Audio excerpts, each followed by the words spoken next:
Pumalag si dating Senador Antonio Trillanes sa pagbibigay ng Senado ng protective custody kay Senator Bato de la Rosa. Giniit niya, wala itong legal na basihan. Hindi dapat magsilbing kanlungan ng mga political criminal ang Senado. Ito ang iginiit ni former Senator Antonio Trillanes nang makapanayam natin siya sa programang Memo.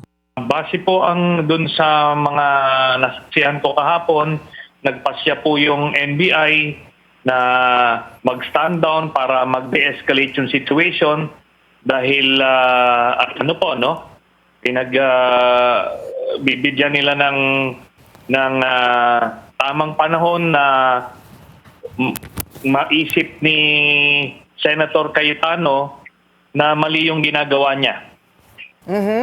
Paano pong mali? I mean, illegal or immoral? Yes, dahil ganito po, hindi po pwedeng maging refuge ng mga international criminal ang Senado. At ang constitutional protection po na pinoprovide sa mga senador while in session are only for crimes na napipinalize ng 6 years or below. Ito pong krimen ni Bato de la Rosa ay life imprisonment po yan. Tumaas ang tensyon sa Senado matapos umanong magtangkang lapitan ng mga otoridad si De La Rosa habang nasa sesyon. Iginiit naman ni Senate President Alan Peter Cayetano na poprotektahan ng Senado si De La Rosa, alinsunod sa batas at ang mga patakaran ng institusyon. Buwelta ni Trillanes, walang legal na batayan si Cayetano para pigilan ng pag-aresto kay Senator Bato. Kasi itong International Criminal Court na nag-issue ng warrant, ito naman po ang basihan natin ay yung Republic Act 9851 na kung saan nakalagay po doon kung merong isang akusado na iniimbestigahan o nililitis ng isang international tribunal, ang ating otoridad ay pwedeng isurrender itong taong ito.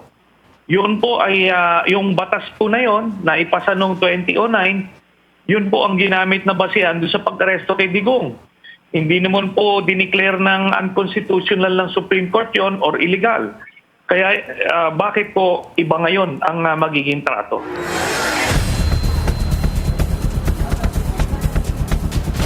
Kasabay nito, nagbabala muli ang ilang mambabatas laban sa anumang hakbang na maaaring magpatagal o humadlang sa impeachment trial ni VP Sara. Anila, malinaw sa konstitusyon na dapat forthwith na uusad ang proseso sa Senado.